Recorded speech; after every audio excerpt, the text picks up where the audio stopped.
Bonjour à tous et bienvenue sur ce nouveau tutoriel en C, où aujourd'hui je vais vous apprendre comment créer et manipuler les listes chaînées. Alors commençons tout d'abord par créer un nouveau fichier .c. Je rappelle tout de même que ce tutoriel requiert les connaissances de base en C. Si vous ne les avez pas, je vous conseille très vivement d'aller voir le signe du zéro, plus récemment nommé Open Classroom. Donc allons-y. Déjà, qu'est-ce qu'une liste chaînée? Une liste chaînée, c'est une structure, c'est un ensemble de structures qui sont reliées entre elles. Donc pour ce faire, nous allons créer un nouveau fichier encore une fois, que nous allons appeler list.h. Donc comme tout fichier .h, il faut les protéger contre la double inclusion.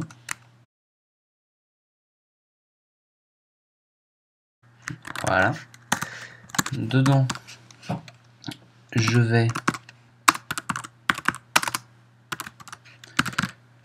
définir mes structures qui vont représenter plus tard mes listes chaînées. Donc, je fais quelque chose de très simple. Une liste chaînée très simple qui contient juste un nombre, où chaque maillon de la liste chaînée contient un simple nombre.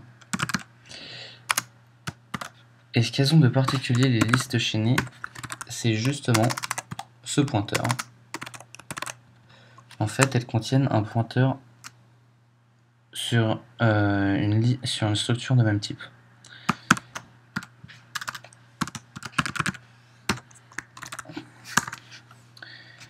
Je refais pareil. Hop. Hop. Et j'aurai besoin aussi d'une deuxième structure qu'on appellera la structure de contrôle de la liste chaînée, ou structure de contrôle. Qu'est-ce que c'est que cette structure de contrôle? C'est celle qui va nous servir, et c'est celle qui va représenter la liste en elle-même. Donc voilà, là j'ai défini ma liste. Je vais créer un header aussi pendant que j'y suis, donc que je protège aussi contre la double inclusion. Voilà. Hop. Dans lequel j'inclus mon liste.h. Et dedans, je vais déjà écrire un prototype qui va prendre en paramètre une t_list que je viens donc de définir dans le list.h que j'ai inclus juste ici.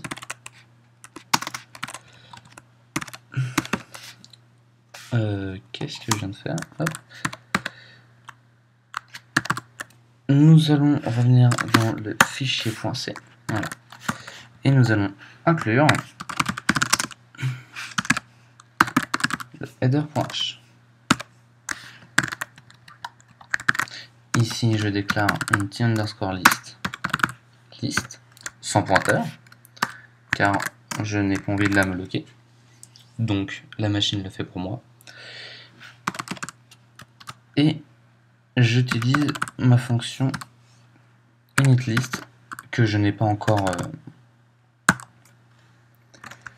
implémentée. Alors,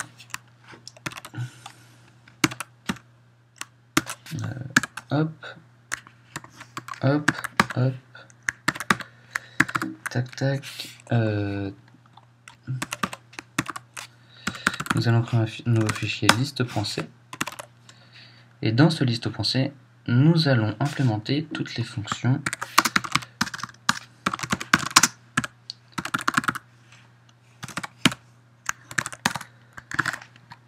de manipulation de liste, dont initList fait partie.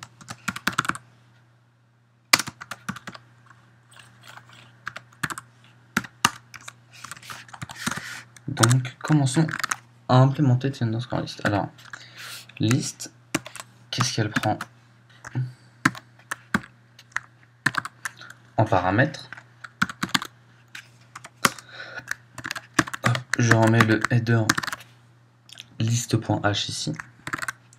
Alors nous pouvons voir que s_list a un int nb et un struct slm first. Donc en fait cette structure de contrôle va pointer sur un élément de sa liste.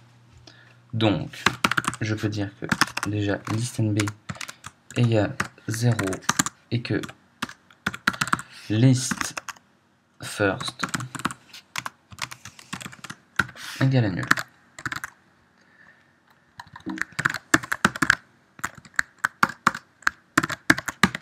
Voilà, donc là j'ai initialisé ma liste. Enfin, pour ajouter des éléments, il va aussi falloir que je crée une fonction. Non, on va pas en créer qu'un, donc je vais faire une boucle pour en créer un certain nombre. Disons que nous allons en créer une vingtaine.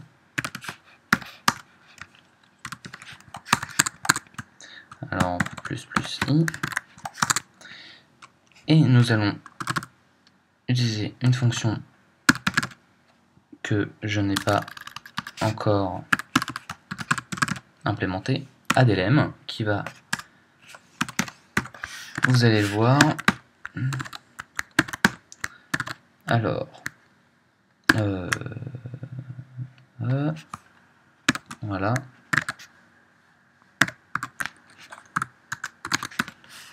Alors, je suis ici. Donc nous allons ajouter addlm. Alors addlm est de type int et vous allez le voir pourquoi dans pas longtemps, car il y a une gestion d'erreur. Et t_list pour le addlm, donc il y a un t_list et nous voyons ici que s_lm prend un paramètre int. Donc pour ajouter un élément, ce serait bien de savoir combien je mets dans ce nombre. Donc on va déclarer un nouveau paramètre nb. Donc int add lm t underscore list pointer list et int nb. Tout d'abord, nous allons commencer par déclarer un élément de type t_lm que nous allons malloquer. Donc, je considère que vous savez malloquer. Donc, je fais une allocation basique. Et en même temps, je vérifie. Et c'est pour cela que j'ai besoin de mon int si jamais le malloc fail. Une fois que j'ai alloué mon élément, je vais pouvoir dire lm nb égale nb. Donc ce nb là correspond à celui-ci, et ce nb ici correspond au paramètre que j'ai passé ici et que je passerai dans mon main ici. Donc lm_nb et lm a aussi un pointeur next. Alors le next va être égal au list first. Donc si c'est le premier élément, il pointera sur nul. Et list first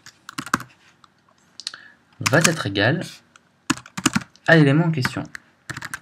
Schématiquement, le nouvel élément créé s'est introduit entre la liste, le pointeur list first et nul. Donc il s'est mis en première position.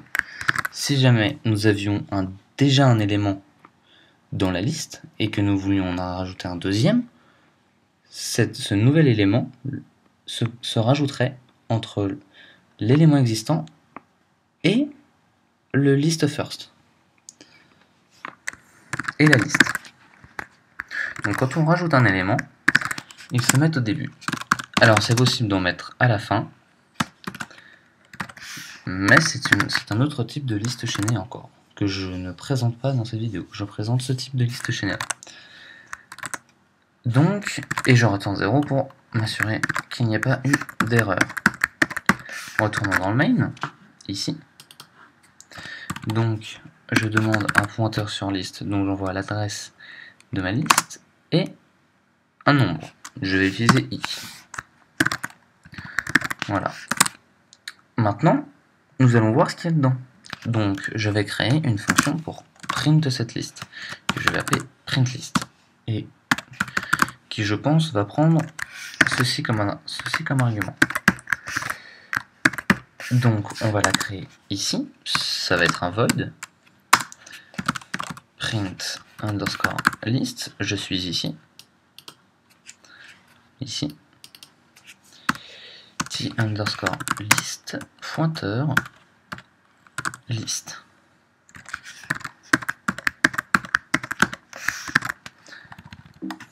Alors, je déclare print underscore list. T underscore list pointeur list, hop. Je déclare une variable pour le parcourir que je mets à 0. Non, je me suis trompé, c'est pas un i qu'il faut déclarer. Il faut déclarer un t underscore élément pointeur élément. Alors, en fait, ça va souvent se passer comme ça. Pour parcourir une liste chaînée, et c'est aussi pour ça qu'on a besoin de la structure de contrôle, on va faire une boucle qui ressemble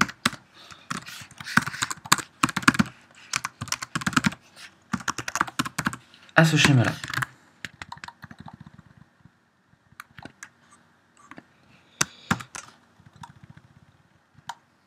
Pourquoi? Qu'est-ce que ça va faire? En fait, chaque élément de la liste pointe sur le suivant, et le dernier élément de la liste pointe sur nul.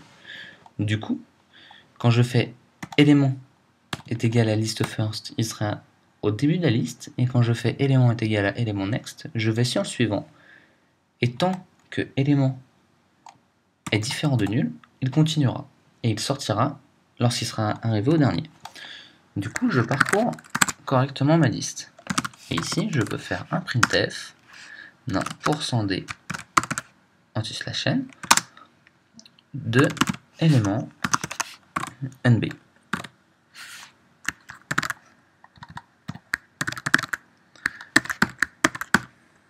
Je vais fermer ça, voilà.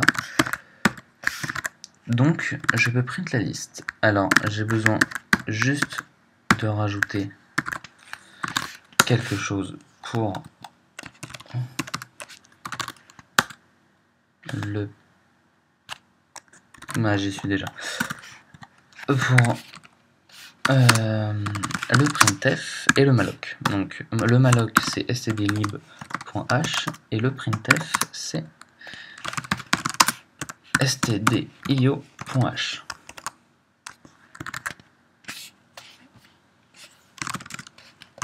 Oui, j'avais déjà créé un terminal pour compiler.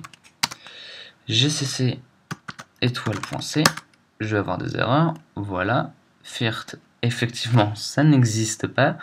Liste C, CTRL 1, hop. Firt, et il m'a dit que c'était là. Donc c'est first. Ah, il n'y a pas d'erreur, et normalement, ici, ça devra afficher, voilà. Donc nous avons affiché nos éléments un par un. Pourquoi? Ici, j'initialise la liste. Donc initList est là. List nb égale 0, list first égale nul. D'ailleurs, en regardant ça,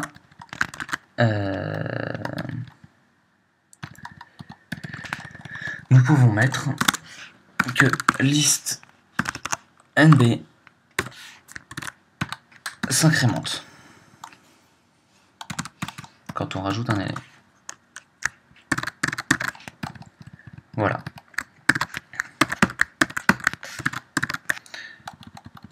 Donc, ici j'initialise ma liste, list_nb égale 0, list first pointe sur nul, donc pour l'instant on a une structure de contrôle qui ne contient aucun élément. Et quand on en ajoutera un, donc ici on va en ajouter 20 à la suite, quand on en ajoute un, on le malloc, donc on le crée.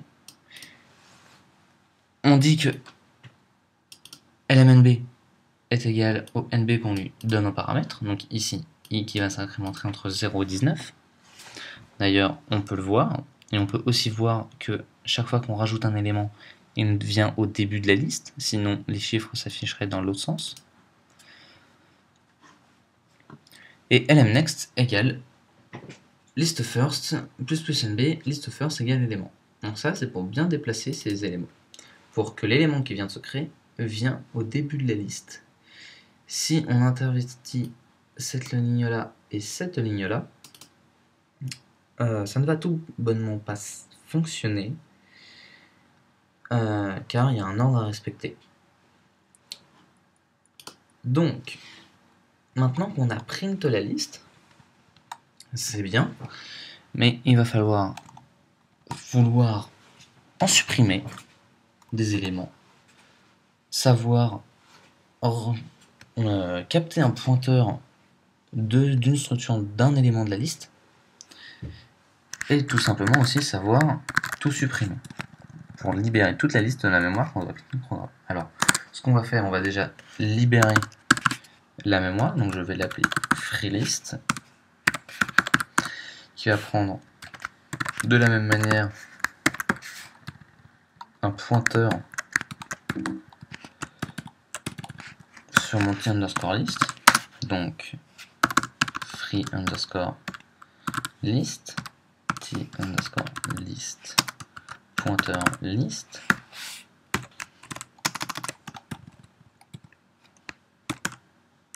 Hop, je me suis trompé.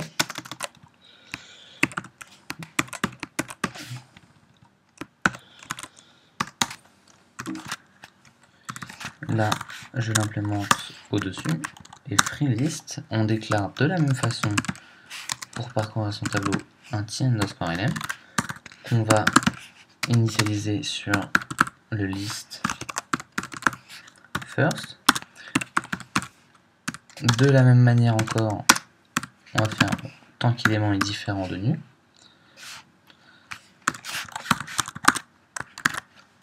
lm égale lmNext. Et pour free l'élément, il va falloir free lm.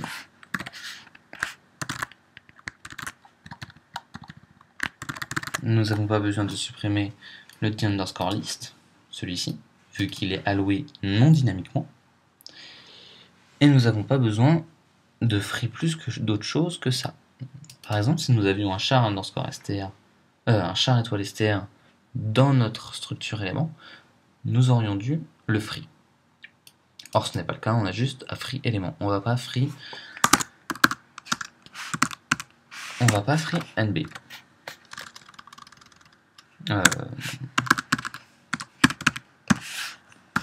Comme ceci. Ça, on ne fait pas. Donc, c'est bon. Là, on a free notre liste. On va voir si ça compile. Hop, bah apparemment ça compile pas. gcc étoile.c.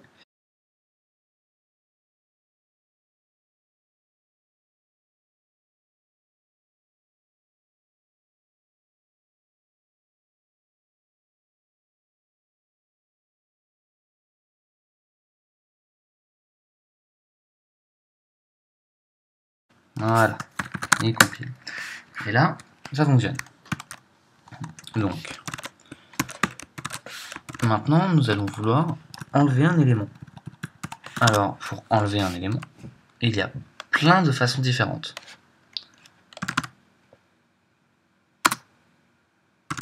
D'ailleurs, si, on va dès l'élément, t underscore list étoile list, de la même façon, et on va prendre un pointeur, cette fois-ci sur un élément.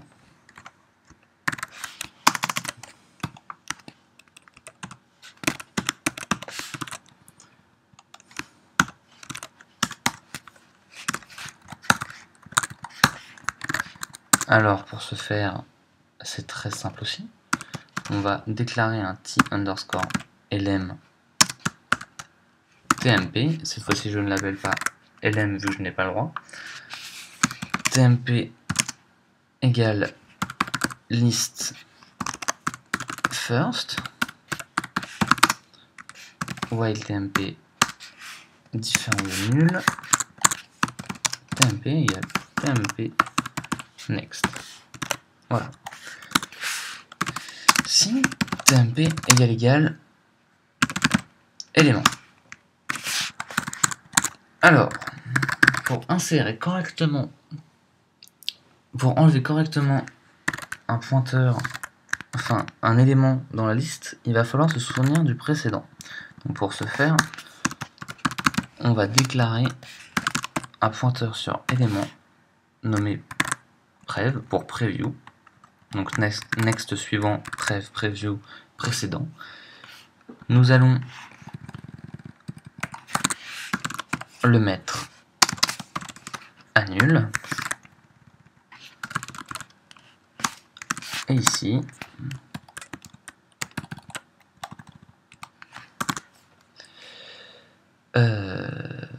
prev égale tmp, et tmp va s'incrémenter juste après. Donc du coup, prev pointera toujours sur l'élément juste avant tmp. Et comme tmp est égal au début à list first, preview lui est égal à nul. Et donc, si c'est le premier élément qu'on donne à supprimer, on regarde si preview vaut quelque chose. Donc, si preview vaut quelque chose, ce n'est pas le premier élément. Donc, if prev, alors on dit que prev next égale tmp de next. Sinon, d'ailleurs, je peux supprimer ça. Hop. Hop, non.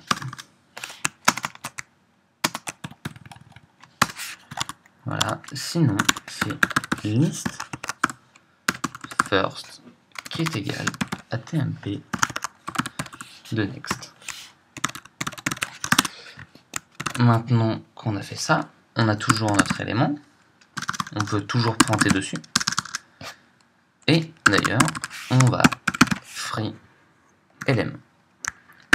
Voilà. Mais pour ne pas continuer,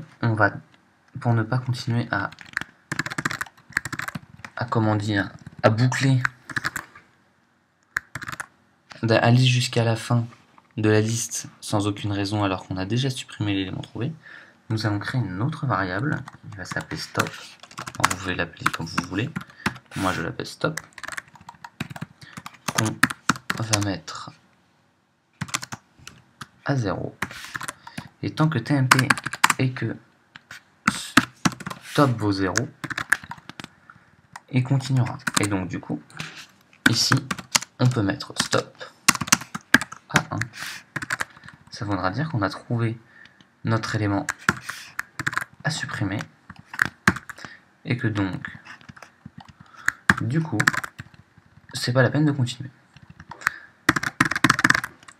Donc, nous avons notre bel élément. Nous allons le tester tout de suite.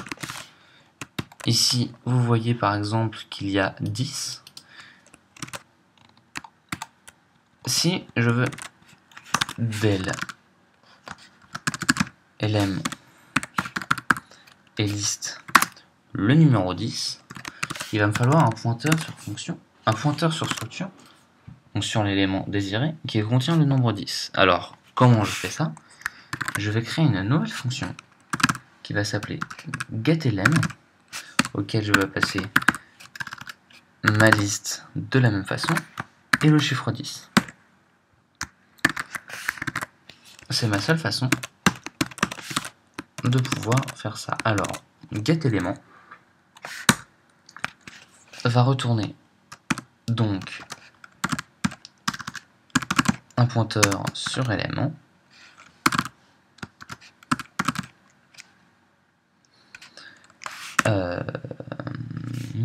t underscore list pointeur list int b.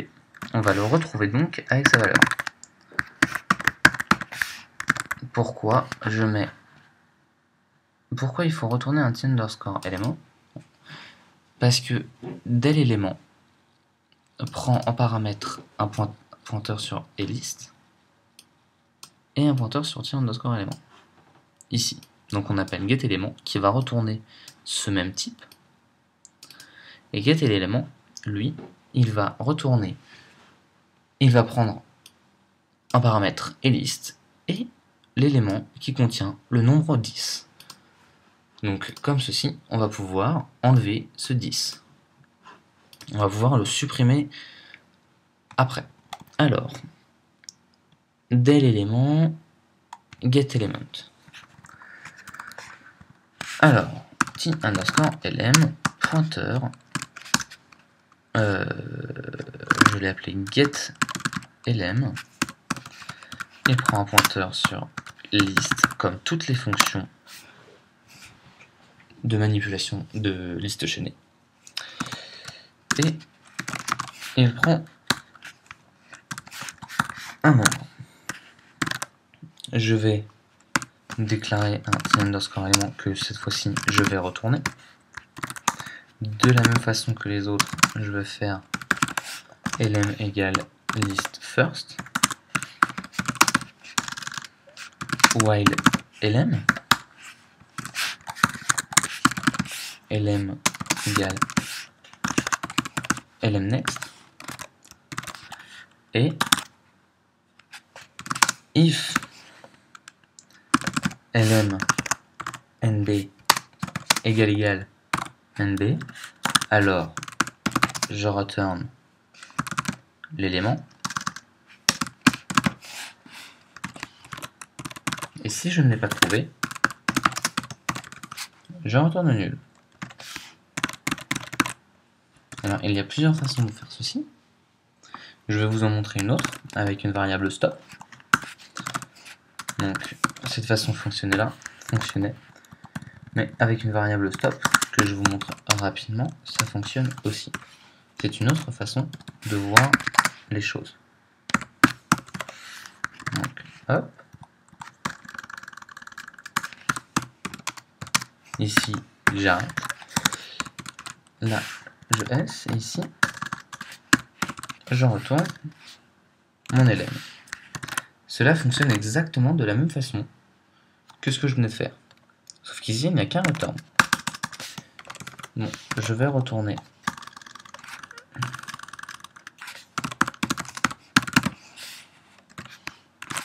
sur l'ancienne version, qui prend moins de lignes. Alors, quelle est la meilleure? Je pense qu'elles s'équivalent vraiment toutes les deux. Mais en tout cas, c'est celle-là qui prend le moins de lignes. Donc c'est toujours pratique de ne pas avoir beaucoup de lignes pour comprendre une fonction. Une fois qu'on a ça, quand on va faire getElément et list 10, il va nous retourner un pointeur sur un élément, sur le premier élément qui contient 10. Est-ce qu'il ne va pas tous les supprimer? Si on veut tous les supprimer, il va falloir faire une autre fonction qui va retourner un tableau sur pointeur sur fonction, sur structure, donc un tableau sur d'éléments. Et le but de ce tutoriel n'est pas là. Je vous montre juste les bases de la liste chaînée. Donc ceci retourne un t underscore élément que je vais récupérer dans mon del élément, qui lui va me supprimer l'élément 10. Nous allons pouvoir compiler tout de suite.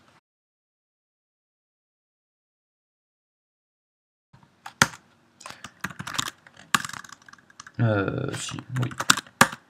Et là, nous pouvons voir que le 10 a bel et bien disparu.